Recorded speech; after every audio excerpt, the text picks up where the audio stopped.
Hello, everyone. This is Carlos Cabrera, your host for Fintech Today. My guest in this interview is a very interesting one, and I know that you will enjoy this interview as much as I will. His name is Matthew Rose-Heuman. He's the founder of Neuvote, which is a full election management tech company. And he also is the founder of Vote Note. He has a Bachelor of Journalism in Communications from Concordia University. Welcome, Matthew. Thank you Excited very to much for have you. having me, Carlos. Thank you very much, Carlos. Pleasure to be here. Thank you. And how vulnerable do you think the current voting systems in North America are to fraud? It's an interesting question. For fraud, I would say they're pretty well protected. We have a pretty intricate system here. The biggest vulnerability that we see is actually the challenging of the election results, and I think over the last few years we've seen quite a bit of issues regarding that particular vulnerability. I see. And how do you perceive the current voting systems that we have here in North America from the ones that are in, say, in countries in Latin America and their transparency levels? Yeah, elections are really interesting because across different cultures and different countries, you're going to have systems that have kind of emerged to fit the cultural identity of the country that you're dealing with. So there's not particularly any one that's better than the other. It's just different issues that you're facing across the board. So, like for example, we worked in Brazil for a bit. So Brazil's a good example of this sort of uniqueness when it comes to the election system. So, it came out of a military junta quite some time ago, and when it emerged, there was such a high level of corruption, or the perception of corruption, that they actually decided that in that particular country, which again has almost 200 million voters in it, it was more ideal to have an electronic system rather than a paper system, simply due to the issue of ballot stuffing, which is where people are taking ballots and putting them in a ballot box. So you have this weird system in Brazil where it's essentially a little box, and due to, of course, literacy rates too, they use a number coded system where it's 2 digits to identify a party and 2 digits to identify a candidate, and they have a wide variety of parties in Brazil.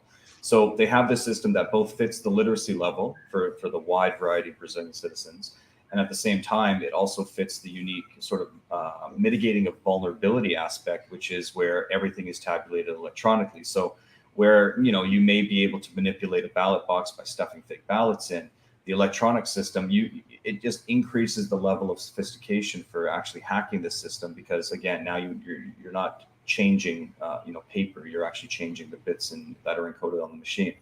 So that's currently what they still use today. They've been using it, I think, since the early 90s. They are looking at alternatives, and if you've been following the news down in Brazil this last year, the president has been accusing those particular systems of being, untrustworthy and having to go back to paper. But then you go back to that same issue, which is, well, how do we know that the paper is going to be, secure as well too? And going back to your first question, the vulnerability that exists in elections in North America, it's transparent in the sense that we have a lot of eyes on it. But that vulnerability of, if you have access to the physical ballot box, you can do whatever you want. And there are a number of countries where ballot stuffing has been widely reported, if not caught directly. I hate to pick on them because they're the bad guy in the world right now. But in Russia, for example, there's ample evidence that the ballots there and the elections that are ran in Russia are completely untrustworthy. And sometimes you have reporting where a number of voters in a particular district, the votes that come in and are one for a particular candidate exceed the number of voters in that particular area. They just got a little overzealous when it came to stuffing the ballot box there. So it's really interesting, but Brazil's a unique case. In Latin America, you're going to have a wide variety of mostly paper-based systems, because in the end, similar to North America, paper simply just works a little bit better. At the end of the day, if you put a bunch of eyes on it, you can actually count those pieces of paper by hand. So it does provide a little bit higher level of transparency when it comes to the elections. Let's see. And do you usually, I know that in your website, and as well as our previous conversation, you mentioned polls and how effective they are becoming in terms of trends in voting and in many uh, online issues that a company or a country may want to determine at a certain moment. So how do you expect that system to integrate into the current voting systems, or if at all? Yeah, that's a great question. I think if I were to take a step back from that question and look at things like how does technology apply to our social interaction with the government, I think there's been a lot of improvement over the years, but at the same time, we're still using methodologies and systems that were in use almost 100 years ago. So you look at fintech, for example, which is just quickly to jump on the innovation train as quickly as possible, because there's a financial benefit to each innovation, increasing services, increasing spending, fluidity of transactions, etc. But when you look at elections, there's this almost weird skepticism about doing anything that progresses the technology aspect. So over the years in election systems, we've introduced machines that improve counting, which is great because counting, 100 million ballots or something can be quite arduous across the country. So you get the results a little bit quicker. Then you increase, you implement technology solutions, which allows people to make a uniform ballot so that you don't have any discrepancies when you're actually looking at a ballot and saying, is this marked accurately? With the scrutineers coming in and saying, let's discredit that ballot because, the X was slightly over a line or something like that. So improving implementations. And then you have these other systems like what you addressed, right? Polling and surveys, where we're taking a sample, and I understand the math behind it for the statistical analysis, right? We're taking a sample of 1,000 people and saying, okay, this represents the country as a whole.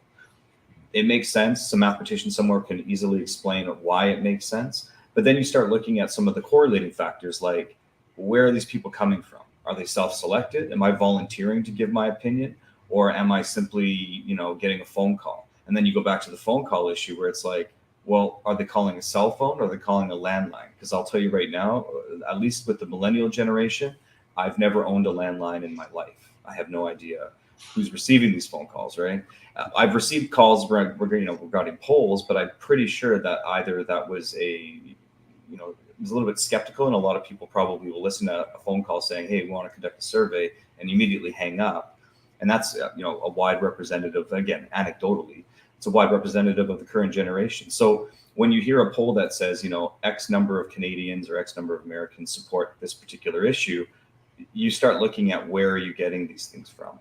And then if you take a further step back about actually dealing with those polling companies, some of the results are cherry picked, like to put it bluntly, right? Where they are looking to derive a specific answer for whatever reason. Maybe that's what they were hired to do. But at the same time, it's like, how can we in good faith broadcast that this is a result of a publicly conducted poll without any of the methodology or mitigating factors identified with it? And then of course, when those polls come out, the biggest issue that we see is those then influence the public ad hoc, right? Like they come out and the public reads it and says, well, 80% of Canadians support this particular issue. Well, maybe I should be supportive of that issue too. So when we look at new technology, one thing, similar to elections where this innovation has sort of been lagging behind, what we would like to see, or at least what my company's trying to achieve, is a more, intimate touch point between the public at large and the government that's in power. We want to see real results and get a better sense of actually what's going on in the community. What are important to people? How can we improve this communication stream? Because then we've seen issues emerge across the world where a particular spark will essentially, it could lead to rioting, it could lead to protests, it could even lead to the downfall of a government.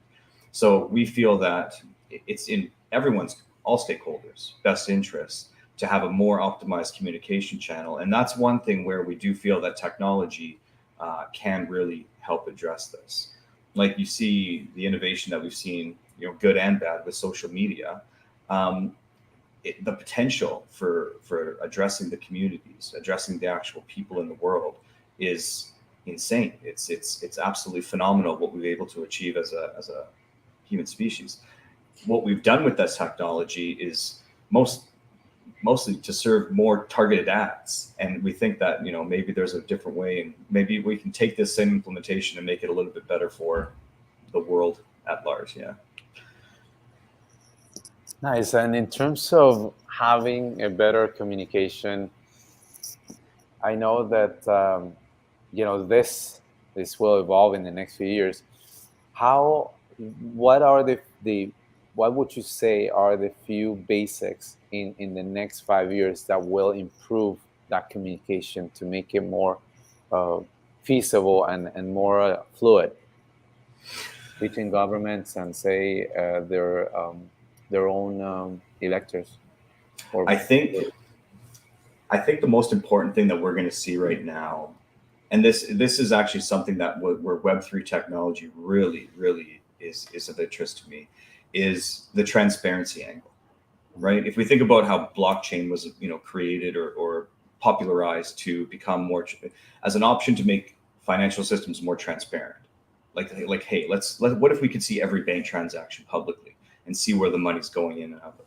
That idea has become this gargantuan, digital financial system that's basically almost running parallel now to current world governments. If you had said somebody in 2013 or something that one day blocked or Bitcoin would be a competitor to a Federal Reserve or something like that, it would have been, you may have had a small group on a forum somewhere agreeing with you. Now that concept is no longer that, crazy. And I think where we can really apply that same aspect of transparency is in our communications, right? Going back to election systems. When you have, I think the worst problem that we've actually had with the implementation of technology is the companies that were usually involved in this, providing election services, they didn't want to be too open. And the part of the reason, and they're not wrong, is when you open up your systems, you're going to open up yourself to attack, both from hackers, but also from critics too, right? And so there's always this sort of love-hate relationship with people who are trying to understand how these systems work and how they're actually being implemented. And of course, the companies that are like, these are trade secrets. We spent a lot of money developing this technology, certifying it, et cetera. Then you go back to the polling companies. Some of these polling companies are also very, very old companies. And, I'm not saying they're all like in bad faith, but they do have a certain angle when it comes to publishing the results, and of course they want a headline that's going to grab attention. That's what the biggest aspect is. The biggest benefit is going to be. I think applying the transparency angle, looking at how we can take these electronic systems that are improving, tabulation, improving, accessibility to a voter, but focusing more on how we can make this more trustworthy, both from polling surveys, but also just voting in general. I think that's going to be the biggest innovation that's going to be emerging now, because it's simply almost needed at this point. In the 2020 election, challenging an election result is an absolutely fair stance to take. You want to be sure that the candidate that is eventually elected is the one that was elected properly, by the fair election process. Right. If we don't have the means to actually count those votes and do an audit and go back and say, how can we trust these results? How can we be sure that this information is actually accurate? Then we're in big trouble. And we've seen this with other countries where in Netherlands is probably my favorite example to use, where their election system was completely handled through these electronic machines. And a hacker came in and essentially proved beyond a shadow of doubt on public TV, no less, that these machines were not only vulnerable, that they could be hacked quite easily. And so they went back to a paper-based system. Moving forward, if we're going to have any faith in our election process, we have to be absolutely sure that by any challenge, that this election occurred accurately, these votes were counted properly, the chain of custody for these votes was handled properly, so that we can eliminate a lot of these issues like ballot stuffing, vote selling, and then just whether or not the election was handled in good faith, right? In polls and surveys, we're going to have the same issue where when I see a survey result, I would love to see one where it's like a public opinion survey across a wide variety of people, almost like a referendum, right? They have these processes in place in Switzerland. where they have like 4 referendums a year to make decisions, and then of course it trickles up to the government, the chancellery government there. That's an interesting form of direct democracy that's very unique to Switzerland, but we do think, bits and pieces of that system can be, reiterated over in North America and other countries as well. And how big of a role do you expect the blockchain to play in this evolution? Blockchain and elections are there. It's a love-hate relationship on that one. There's a lot of interest in applying blockchain technology to it.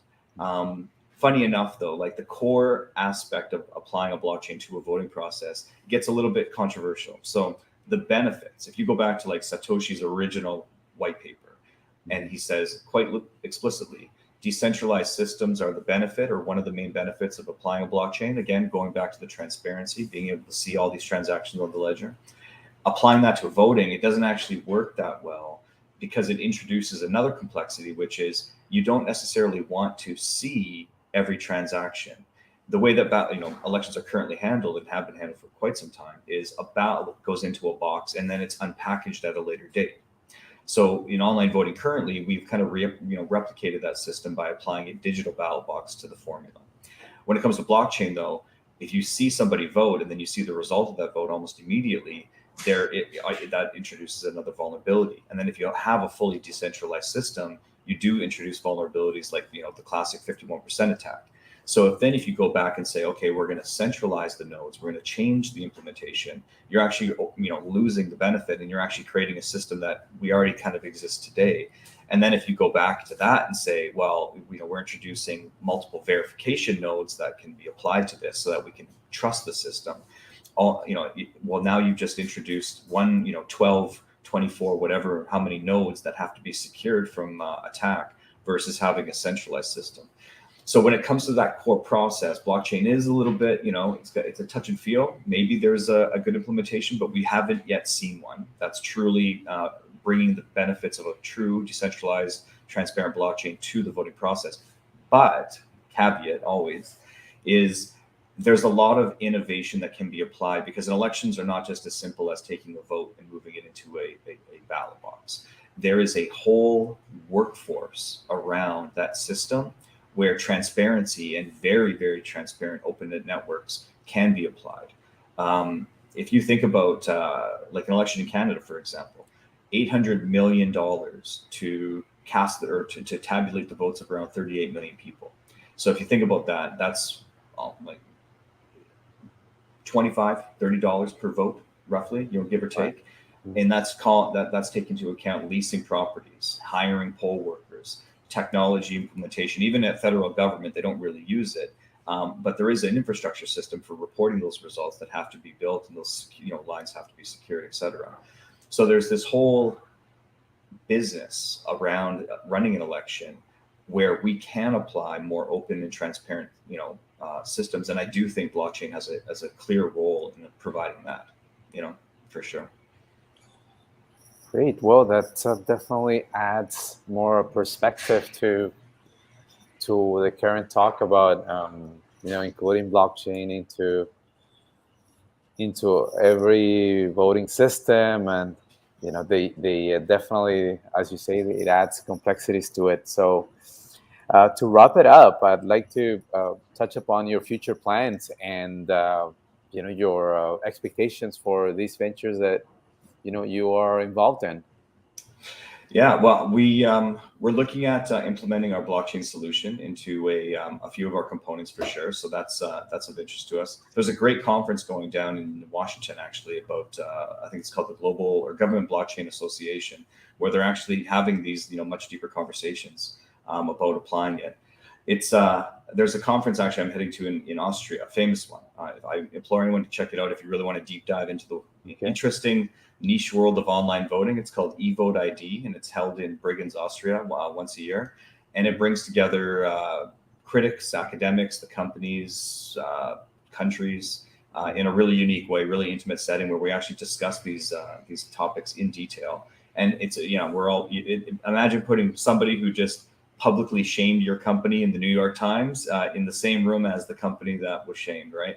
It can get quite interesting. It's my favorite event by far all year. But those are the two closest events that we're going to be dealing with right now. As for the future of Neuvote, we are currently running elections, and we are basically building out our paper-based online voting system to as much capacity as possible, and looking at opportunities around the world. So if you have an interest in running a safe, secure, digital with paper auditable election, give us a call. Awesome. Well, thanks so much for your time. We really appreciate it. And I know our audience will be able to learn a lot about this important issue that we're talking about. Thanks so much, Matthew. All the Thanks best. for having me, Carlos. Have a good day. Bye. Bye.